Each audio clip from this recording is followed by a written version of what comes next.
Hello, I'm Len, the host of Targeted Justice v. Garland, a podcast about an extraordinary lawsuit. And this is week number 40, and this is also episode number 30. We're going to do some reshuffling because if you go to other platforms where the podcast also lives, like Spotify, you will see the episode enumeration rather than the week enumeration.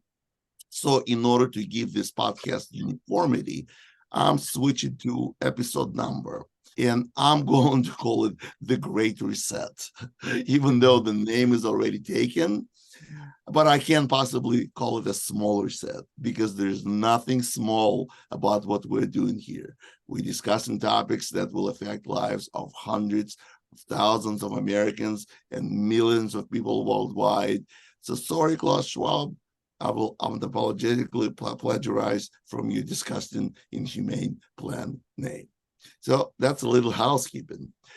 So we will continue making our podcast every Sunday, rain or shine. But sometimes we have additional bonus episodes, and thus it is more convenient to keep track of the episode numbers rather than numbers of the week. So hopefully I explained it sufficiently clear.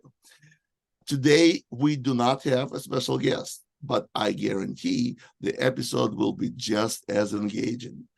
I also noticed our episodes have becoming longer and longer, and I really want to keep them around about an hour.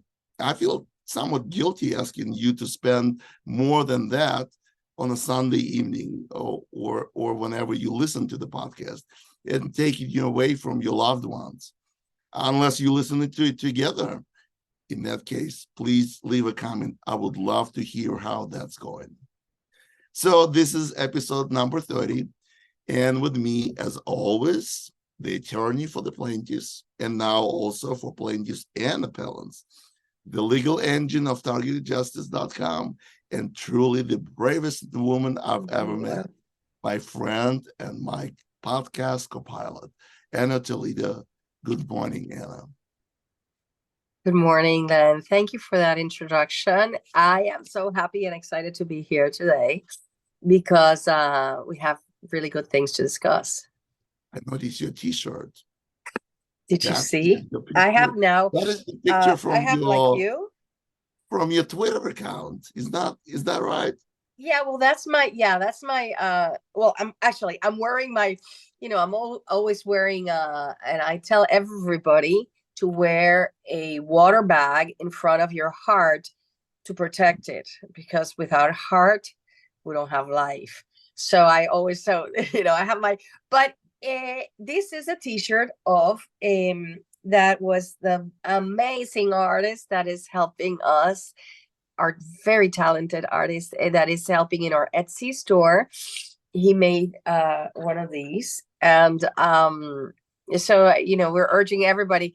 You don't have to get this one, but we're urging everybody to get their T-shirt for the rally in New Orleans. So go to the Etsy store. We're going to put a banner in the homepage so you can get there easily. But yeah, so he made me one, and I was like, oh my God, I'd never had a T-shirt made. So thank you to you, wonderful person out there.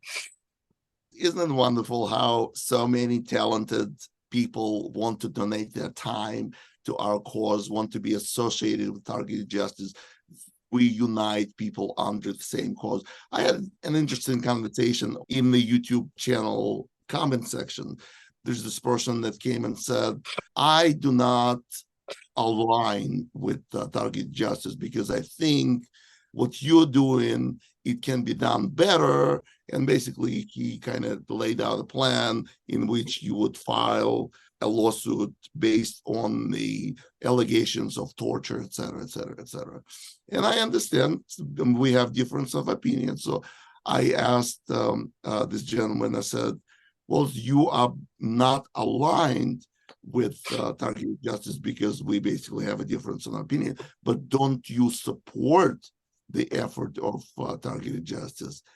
And his response was somewhat interesting. I called it an exercise in ambiguity, but nevertheless, I actually invited him to be on the podcast. I would like to have him do it's like a separate conversation with him and really dig into his arguments. I think it would be fascinating. I welcome everybody who has a different opinion.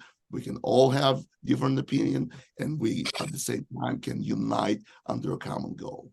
If I can add to that, Yes, please. Yes, please. It's very easy to criticize, but people don't understand.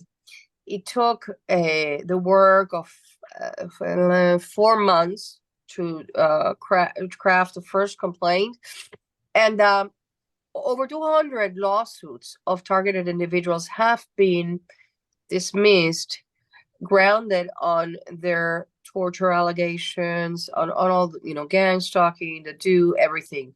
They have been dismissed over and over, and most of them, and I'm making a database of it, most of them were not even reported in the federal supplement, which is the official books where these opinions get published.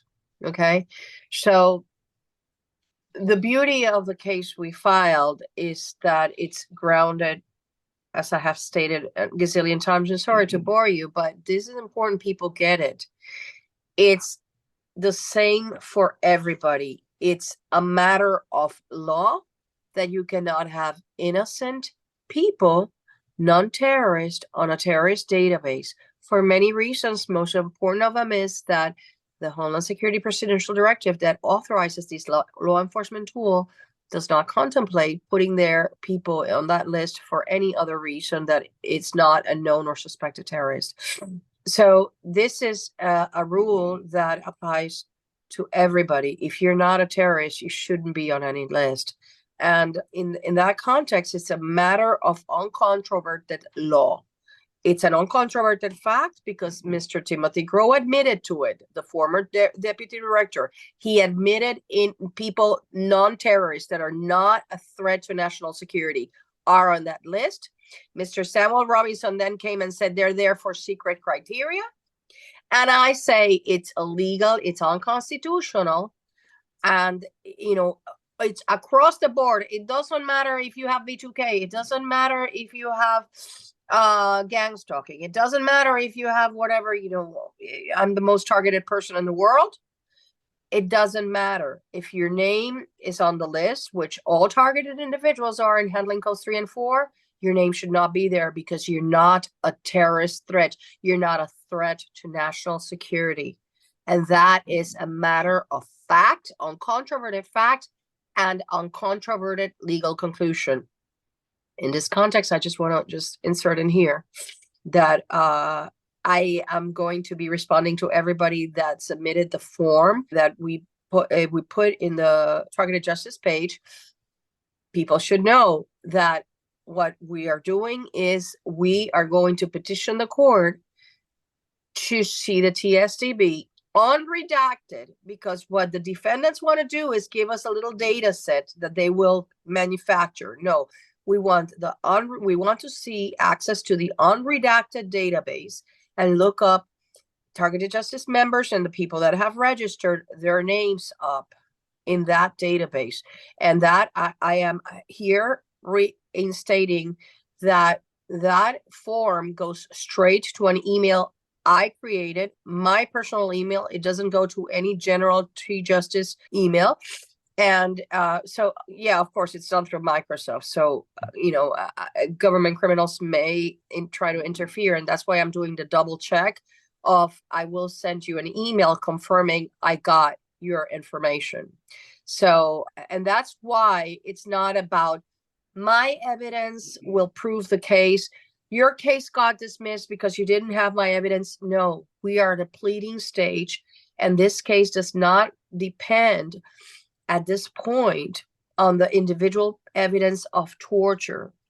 At this point, we are relying on the fact that all those plaintiffs have been, because that depends on discovery, obviously, that all those plaintiffs, including you, are illegally placed and designated as suspected terrorists in this handling codes 3 or 4.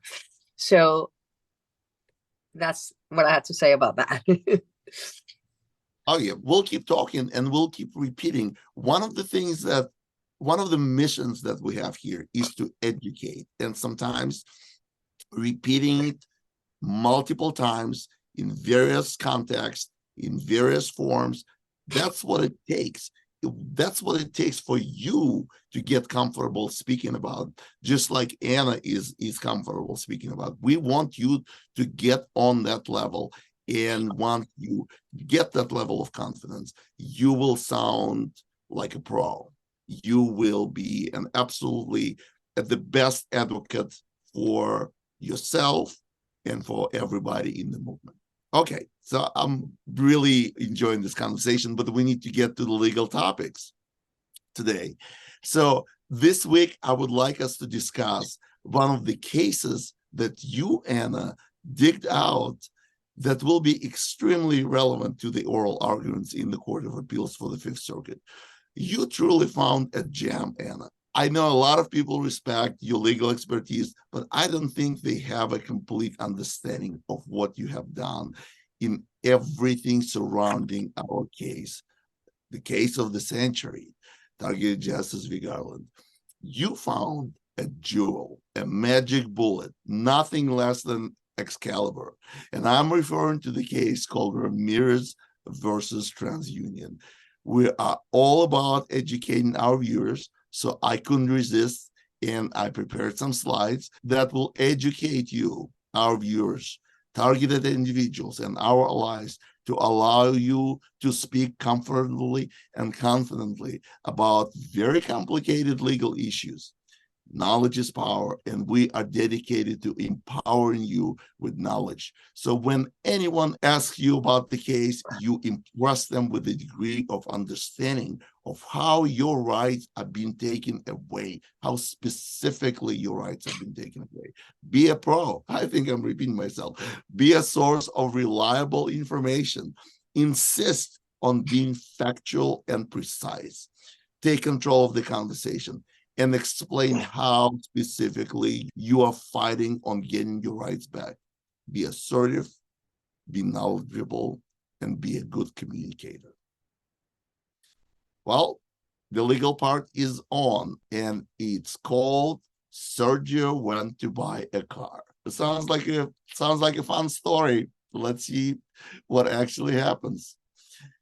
Well, in February of 2011, Sergio Ramirez, accompanied by his wife and father-in-law, went to buy a Nissan Maxima at a Nissan dealership in Dublin, California. A dealership ran a TransUnion credit report on Ramirez, which contained the following alert: OFAC advisor alert, input matches name on the OFAC database. And we'll explain what OFAC means. As a result, Nissan salesman told Ramirez that Nissan would not sell the car to him because his name was on a terrorist list. How is that story so far, Anna?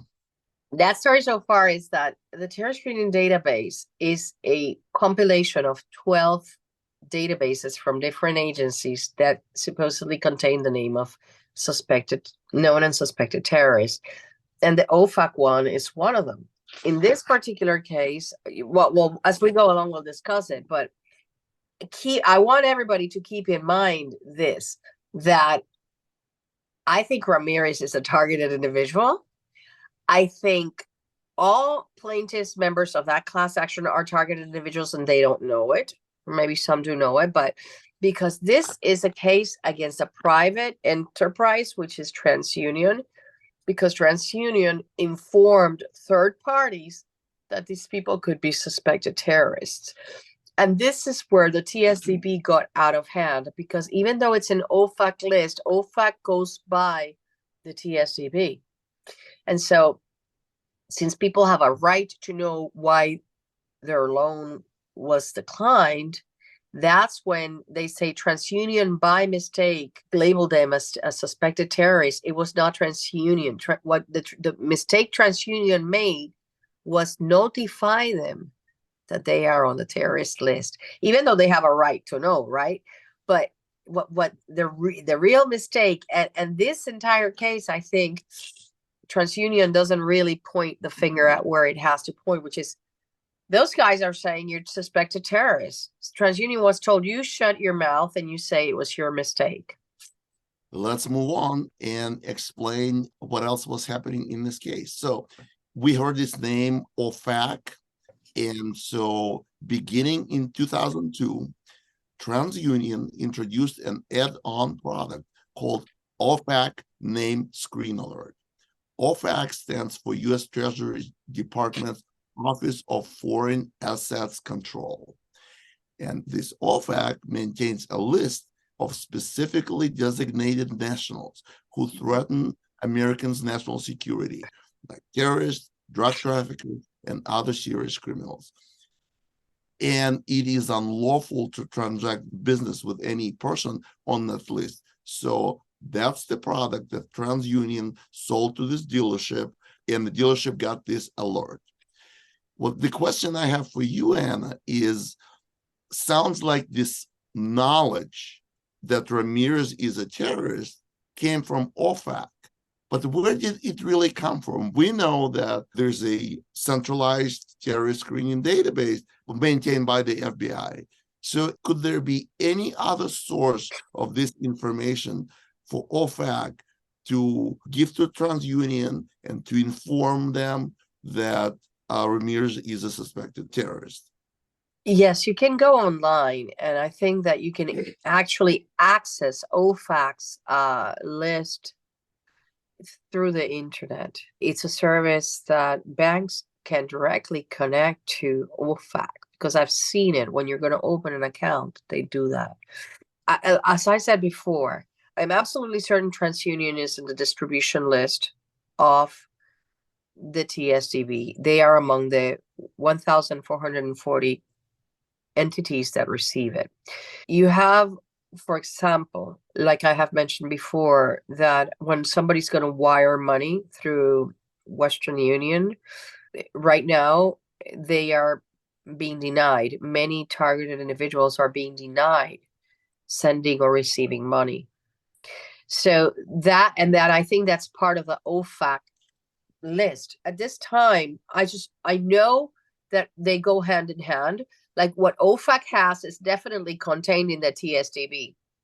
Okay, I don't know if it's a sub list or whatever. I thought it would only contain known and suspected terrorists, but it seems it's being expanded to contain everybody. I don't know. We have to do discovery on this, but clearly a Homeland Security presidential directive stated that it was consolidating all terrorist lists into one. So I don't know how they are treating them differently, because the purpose of the TSDB was a consolidation of information. I don't know if you have in your future slides, but in this case, there were 1,853 class members whose information, that names were attached to being a suspected terrorist, was disseminated to third parties by TransUnion. And then there's 6,332 that were labeled as suspected terrorists, but since they didn't apply for a loan or didn't engage in any activity that required TransUnion to disclose that information to third parties, the Supreme Court held they didn't have injury in fact, because the injury in fact, as you've seen, is the concrete harm that the court concluded is, we'll go into that, but it's the damage to their reputation by telling a third party that somebody is a suspected terrorist, which is what we have been alleging.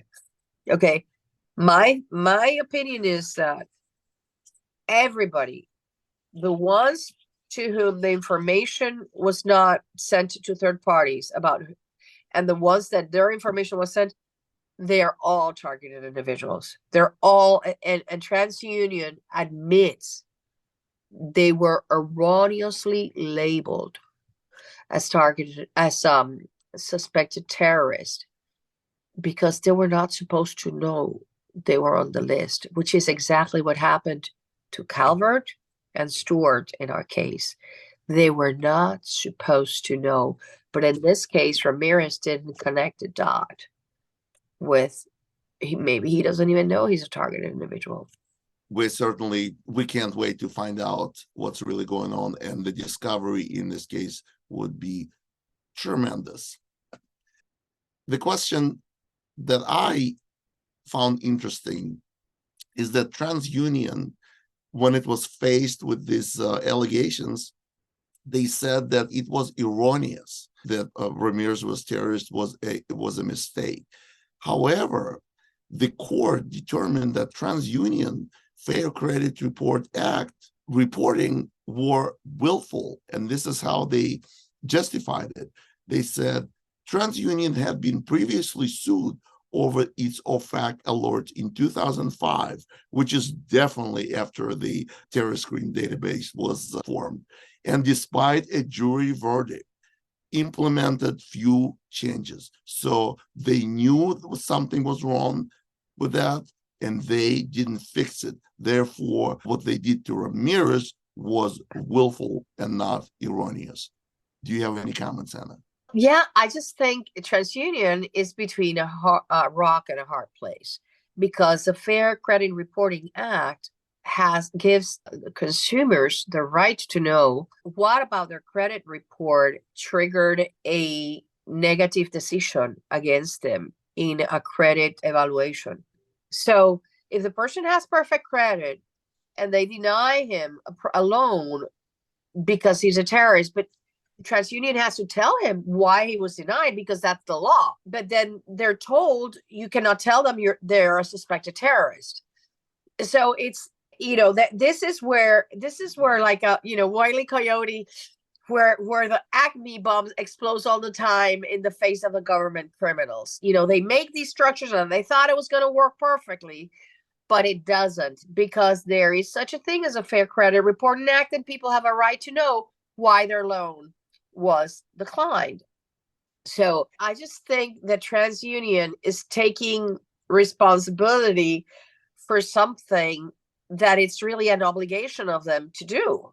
Because if the government feeds them the information that Ramirez is a terrorist, they have an obligation to tell it to the bank that is doing the evaluation. And then Ramirez has a right to know that that's why the bank rejected his loan. So it's a catch-22 for TransUnion. I'm not defending here anybody. I'm just saying it's one of those things that probably, when this program was created, they didn't consider that there was going to be people that were going to find out. But in this case, what TransUnion did to save the day was to say, no, it was our mistake. I'd love to know how they're dealing with it now. Probably not denying.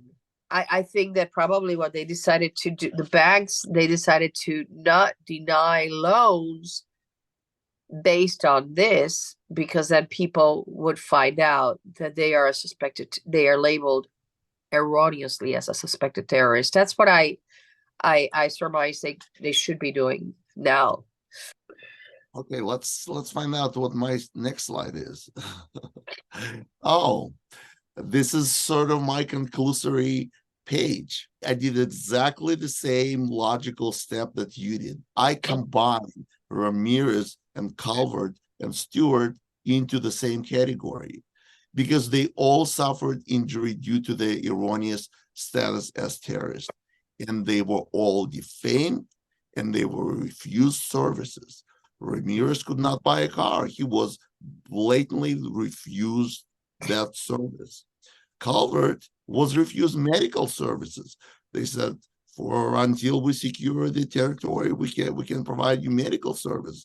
And then also we hear that he was also denied financial services when he was trying to make a transfer by Western Union. And then Stewart was refused law enforcement when the sheriff looked at the files and said, I cannot help you. When you go to the police and you state your complaint and the police says, I can't help you, that's a refusal of service, of law enforcement services. I totally agree with you. But in the case of targeted individuals, this is what is so crucial, that okay, Ramirez had a right to purchase his car. He had good credit. He didn't have to undergo the, embarrassment and hassle of not being able to buy it. His wife ended up buying it, but it's a material thing. In the case of Stuart, Calvert, and most targeted individuals, it's their life that's at stake. Calvert almost died because the ambulance took so long to take him to the hospital because the sheriffs wouldn't allow the ambulance employees to come and get him, the medics, and take him and rush him to the hospital. It could have cost him his life. This error of designating him as a suspected terrorist in a fraudulent list. And because this is a fraudulent list, because FBI has admitted that innocent people that are not a threat to national security are included in this list. I mean, the same with Stewart. She has a right to be protected by law enforcement. And as most targeted individuals know, police they are instructed to deem you crazy and to totally disregard your claims. Protecting this criminal enterprise known as the program. I want to emphasize regarding the importance of Ramirez. I just want to read, because like you said, we want targeted individuals to be empowered. We want you to be able to talk the talk, so that instead of oh, he's just crazy, delusional, bizarre, fantastical, whatever, let's just talk what the Supreme Court says. And the Supreme Court said this: various intangible harms can also be concrete. A plaintiff automatically satisfies the injury in fact requirement whenever a statute grants a person a statutory right. And also it says, even if there's not a statute creating a cause of action, there are concrete harms that grant a person that standing, which comes from the injury in fact, a concrete injury. And he says, the Supreme Court here said, we agree with the plaintiffs. Under long-standing American law, a person is injured when a defamatory statement that would subject him to hatred, contempt, or ridicule is published to a third party. Every day, the TSCB is distributed to over 18,000 law enforcement, state, tribal, and federal agencies. Because these are not 2019 numbers. Remember that. These are numbers we got from the El Haiti versus Cable case. These are not updated. I would say that in 4 years, the numbers have gone up substantially, particularly when the DHS has unrolled its program to make the United States a Stasi state by having private corporations go around being snitches. But that's a topic for another, but that's an article came out 2 weeks ago. My point here is that the Supreme Court has recognized that falsely labeling someone as a suspected terrorist and telling third parties that that person is a suspected terrorist, that creates a concrete harm. The people that were not harmed in this case, that were not found to have injury in fact, is because their erroneous information labeling them as a suspected terrorist was not sent to anyone. Now, how does that, in the context of our case, which is what I wanted, you know how I said when we discussed the past 2 weeks of false and misleading statements of the court. Okay, perk up your ears, because this is really important to all of you out there. One of the things I didn't mention, because as I said to you, there were so many, but I only chose the most important ones. The court, at page 12, says TransUnion does not apply to this case. In that case, the party stipulated that TransUnion maintained an incorrect credit report information for all class plaintiffs. The court held that those plaintiffs whose incorrect credit information was not distributed to third parties did not suffer concrete harm. Yeah, that's true. But what this decision, our memorandum and order decision, doesn't state is that the Supreme Court held that erroneously labeling a person as a suspected terrorist and distributing it to third parties constitutes concrete harm. So I wanted to tie in Ramirez to our case because it's so essential. It is that distribution that makes it so that when you go to the supermarket, you get gas talked, so that there's just a lot of things. When you try to do a Western Union transfer, you get denied. When you go to an Airbnb, as one of our advisory board members was, she gets escorted out of the place because she's a threat, a security threat. Or, I mean, we all know the plethora of events in our lives where we just know, the hacking, the constant that this morning you had it, the constant electronic interference, it's just because even some people, like we're going to talk about it now, InfraGard and Citizen Course and all those people that go around like vigilantes, they are told that targeted individuals are suspected terrorists. And what they don't know is that they cannot be dispensing justice at their leisure, as they do, illegally interfering with our conversations, with our computers, with our phones. But they continue doing it with absolute impunity because this list is distributed throughout the nation, labeling targeted individuals as suspected terrorists. So that's why the case is so significant and it's so relevant to our appeal, because that is one of the things that we alleged. That is the principle, the main thing we are alleging. It is the illegal distribution to third parties across the nation and in 60 countries, what makes it so atrocious for targeted individuals. So that's my conclusion of it. Thank you, Anna. I want to detail on something that you mentioned. You mentioned that I myself had one of those hacking interferences just this morning, and you're correct, Anna. So let me explain to people what happened. On the first of the month, I go to Cornerstone. It's one of the ways you can donate to targeted justice, and I do my donation. And every month, I encounter an empty web page, and it says the page doesn't exist, or you don't have access. But my internet is working. I can access every website, but yet every time I'm trying to access this financial service, I get a refusal of service. And I have to call Cornerstone customer service, and then they go to their IT, and then they ask me, what is your IP address? And I say, here's my IP address. And they said, well, your IP address is blocked, and we don't know why it happened. We don't know how it happened, but we will unblock you, and you will be able to use the service. But my question is, what is the reason my IP is being blocked every month so I can't use it just normally without any interferences? So the question I want to ask that you kind of partially answered already, does it matter that you are on TSDB? Well, here's the thing. Everything that happens to targeted individuals derives from their inclusion on this list. If they were not illegally and erroneously included and designated as suspected terrorists, they wouldn't be targeted. So either they have no clue, or the plaintiffs, they have no clue they're targeted, or they just didn't connect the dots. And they accepted it was a mistake, it was an error.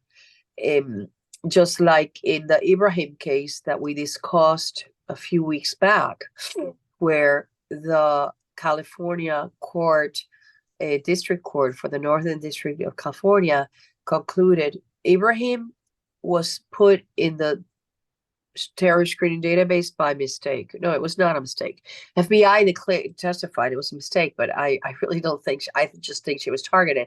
And the court concluded it's being proven she's not a terrorist. Defendants admit she's not a terrorist. She's not a threat to national security, yet she remains in the terrorist screening database. And that is what's got to end, because this is not, we're going in a really bad direction. uh, Putting people on lists and having people just go around like vigilantes. This cold I have, I preach to everybody, be careful, don't get poisoned. So went to dinner and I think they, laced my glass with something, because I don't interact socially with anybody to get this terrible flu I got. And it's just, what makes a person that doesn't even know you do this kind of harm? And it is because you are on this list, and people think they're being heroes. So we have to insist it's not about the individual harm to each targeted individual. Instead, is the overall, deprivation of services, deprivation of rights that comes along being declared or being falsely, erroneously, illegally labeled as a suspected terrorist. And that's what we're going to end. And we're going to continue fighting till it doesn't matter how many cases it takes. I'm never going to stop. I'm never going to stop until A, we're free, and B, we put these cretins in jail. Because, like I've said before, the MK Ultra people were uncovered, yet nobody did a day in jail. And that's why they repackaged the program into what we have today. They merged COINTELPRO with MK Ultra into the heinous program we have today, and that has got to stop. And people have got to go to jail for life because they are traitors to this nation. So that's my morning take on it, Len. Thank you, Anna. You certainly answered this question. Does it matter that you're on TSDB? Yes, it has real life consequences, more than you can imagine. The second topic I would like to discuss us today is the 2020 FBI memo that was obtained via FOIA request by board member for Targeted Justice, Richard Lighthouse. And if you read Targeted Justice newsletter, you know which one I'm talking about. If not, follow my lead. So I thought this is not the first and this is not the last time we're going to talk about our favorite agency, the FBI. So I thought, why don't we create series and we're going to call it the FBI Files. What did the FBI do now? So this is the issue number 1. And it's about the so-called doxing memo. It was issued in February of 2020. It was obtained by a FOIA request. And I think we should file it under humor because it really put a smile on my face. Let's see if you have the same reaction. Just to give you a little structure to this entire situation, we have the FBI, Federal Bureau of Investigation. We have an Office of Private Sector under the FBI with its mission to protect our national economy and national security by strengthening the FBI's relationship with the U.S. private sector and academia. It has 2 main divisions. One is Domestic Security Alliance Council, or called DSAC, which has people from 1,000 Fortune companies, so the big shots. And then it has InfraGard, which has smaller companies, smaller shops, and also individuals that do a lot of this work on the ground. It's all part of a well-oiled machine, along with the fusion centers, etc. The memo was issued by this Office of the Private Sector, and it was called a Liaison Information Report. It came from here, and this particular memo, the information cannot be released outside of the community. So therefore, it was obtained by the FOIA request. So the purpose of it was to inform private sector and law enforcement partners of in-person and online doxing, potentially putting private sector, local, state, and federal government individuals at risk of cyber stalking. And it refers to an online website. And I wonder what the website is it, because it's never mentioned in the memo, as if they didn't want their members, the InfoGuard and the DSAC members, to go and look at that website, which I think is targetedjustice.com, to see what the website really contains, because it is an eye-opener. If people who do this dirty job for the FBI on the ground, if they found out what it's all about, what kind of harm it does to people, they might change their mind. It also specifically mentioned in one city, in-person harassment. Well, that is a word I would like to discuss with you, because you can definitely sue for harassment. So it describes in one city, in-person harassment included hand-delivered cease and desist letters to victims, which included InfoGuard, Office of Emergency Management Personnel, a federal government executive. They were sent to a residential address and place of employment. Flyers were distributed to neighbors accusing the victims of involvement in gang stalking. Interesting language that was used in the memo. The FBI in this memo is trying to frame targeted individuals as doxers. So very interesting language. It lists indicators of online doxers identified as targeted individuals. So it creates this very manipulative language. And we know that they use this manipulative language all the time. Indicators that you are facing a doxer identified as a targeted individual, in threatening their victims. That is a twist of language. So the victims are not the targeted individuals. The doxers identified as targeted individuals are the perpetrators, and the victims are the members of InfoGuard and DSAC, etc. And they disseminate flyers, they hand delivering conspiracy letter, they delivered packages to place of employment with return address target justice. They couldn't even bring themselves to spelling it correctly, because they kind of hiding the source of this information and disseminating doxing emails entitled cease and desist letter.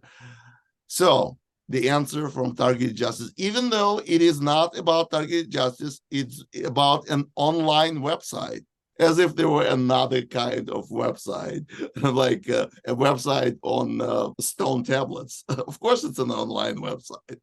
So this is the answer. Using public record is free speech. I think we all can agree about that. Distributing flyers is free speech. And harassment involves repeated threatening events. And there was no repeated events. It was a one-time event. We don't threaten. It's not a threat. We exercise free speech. I would like to hear your analysis, and I'm sure you have a lot to say about this. Well, if I had a mirror, it's like they're projecting themselves. It's they were just looking at themselves and spewing all this. For one, there's no doxing going on, because the information that the Targeted Justice put out there is public information.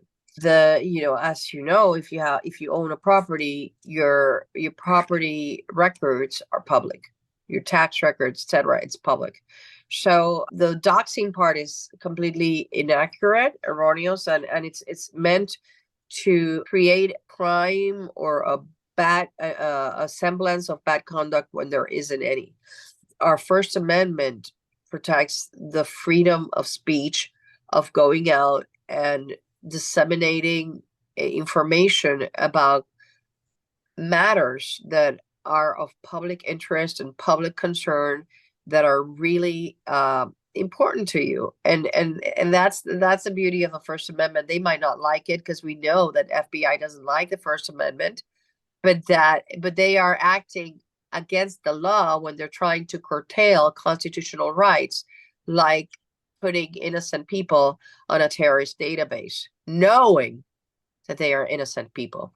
So we already know that the FBI disregards constitutional precepts when taking away the freedom and happiness of people people's lives. So it's no surprise that they say that targeted justice, they don't say targeted justice, but I can fill in the blanks. It's targeted justice, and in the city was in Houston.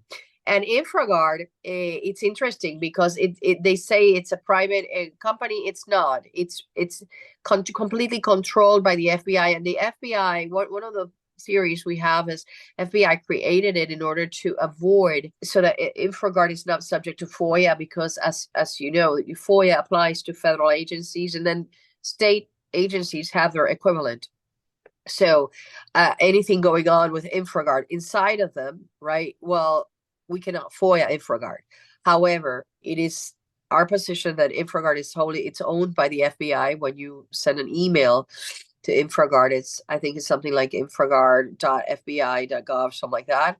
And so we have to look into that symbiotic relationship between those two, because I think it's pretty much like a shield to make it seem like a private enterprise, but it really isn't. It is important also that the InfraGard people, they get background checks, but they don't get security clearances. And so, but they get the TSDB. And at least here in Houston, most of the people that work for InfraGard have IT and, all just computer programming background. So it is very likely that it is InfraGard that carries out the illegal surveillance of American citizens abusing Section 702 of the FISA Act. Okay. And that's, they thought it was a perfect setup, but no, because you cannot be spying on American people without an Article 3 court issued warrant with probable cause. So that's what InfraGard does. Anyways, all the information that targeted justice used is public. Like my mom used to say, if you don't want people to know the bad things you do, don't do them. That's simple. So I know it can be really embarrassing for the FBI to have, people in the neighborhoods where these targeting officers live, to be told to their neighbors that they are, in fact, engaged in this conduct of targeting innocent people and placing them on a terrorist database. But if that's the truth, there's no illegal conduct going on. So yeah, that's all I had to say. I think that they are doing a disservice because, and unfortunately, some targeted individuals sometimes, echo, oh, we had some person say atrocious things about us, and obviously those that see how much passion and work we put into this know that our soul, we want to defund the FBI. We're going to shut down this program. And we want freedom, not just for targeted individuals, but for generations to come. Because the way this was going, it was going to be, a communist China all over the United States and the world. And we're going to continue doing it. We're going to continue knocking on doors and giving out flyers. You better believe that. And that's a promise, not a threat. Thank you. Yeah. There's nothing wrong. Exactly. It's peaceful. It's freedom. It's an exercise of free speech. There's no threats involved. It's peaceful, and it's perfectly legal. And targeted justice will continue doing it until this evil program is shut down. Yes. There's really nothing ambiguous about it. And just so to finish with the doxer's memo, I wanted to put this really put a smile on my face, because this memo advises the members of the community: if you feel threatened by hearing these words and phrases, call 911 and look at the list. Target justice. Targeted individual. Oh, if you hear targeted individuals, you feel threatened, call 911. TI, gang stalking, organized gang stalking. Voice to skull technology. Excuse me, this is the term that the U.S. Army invented. If that scares you, call 911. Directed energy weapons. It's in the budget. If I hear some things in the budget that scare me, I really should call 911. And also references to racketeering, reference to racketeering and corrupt organizations. And also Geneva Convention and human trafficking. Just talking about it threatens you, call 911. I want to be a fly on the wall during that call. Do you have anything to add, Anna?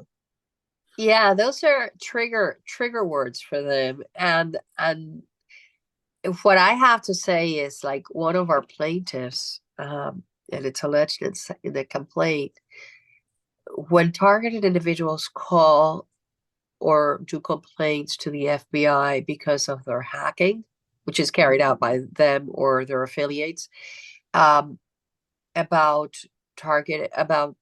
gang stalking or about directed energy weapons, the reply to one of our plaintiffs was, "Oh," and this was like out of a script, "You people are all crazy."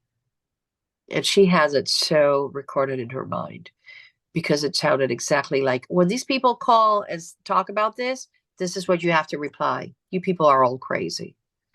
And so, all of these words are trigger words to these people that live in their, perfect little lives, perfect little homes, where they don't know what it is to be a targeted individual. And if only they could spend one day suffering through what their conduct, by including innocent people in this terrorist database, causes innocent people, they would think twice about these trigger words, and instead would refuse to go along with the targeting of innocent people. I agree, if there's any humanity left in their minds. That concludes our first issue of the FBI files, and we'll see what will the FBI do next. I think this will be a regular segment on our podcast, and I'm glad we stumbled on it, because this is by far our favorite agency. Today's show is coming to an end, and as always, we would like to hear from Anna. What would you like to say to our viewers at the end of today's show, Anna? Well, I just want to say that I am as hopeful as ever been that we're going to prevail, that we're going to be free. And despite the delays in the adjudication of matters, I want you all to please stay united and keep supporting us, because more than this legal battle, it is absolutely beautiful, the unity in the TI community, and we have to keep that going, because that is the biggest threat to the criminals behind this program. That is the biggest threat, that we have been able to come together in and create a force to be reckoned with. So I just urge you to, whenever somebody comes with some story, just ask, where did that come from? Because when things don't come from a good place, they can't hold any water. So I just want to thank for everybody that has supported us and continues to support us, and particularly pray for us and pray for me. I really, really appreciate it. Thank you, Len. Thank you, Anna. As to me, I'm gonna call today's show Sergio went to buy a car. Sometimes I'm glad you laughed. Sometimes the last name behind the legal cases sound cold and impersonal. And I don't want us to forget that behind every targeted individual, there is an actual person with his or her first name. This is how we relate to each other, by our first names as real people. So it is Sergio, Richard, Karen, Anna, Devin, Len, who were defamed as terrorists, who were refused to buy a car refuse to send money, refuse medical services, refuse law enforcement protection. Only someone with complete lack of empathy would subject another human being to continuous torture using voice to skull, debilitating directed energy attacks, brain degradation, neurological and cognitive enslavement, psyops, organized stalking, organized vehicular stalking, sleep deprivation, and projecting painful signals into one's brain, and more and more and more.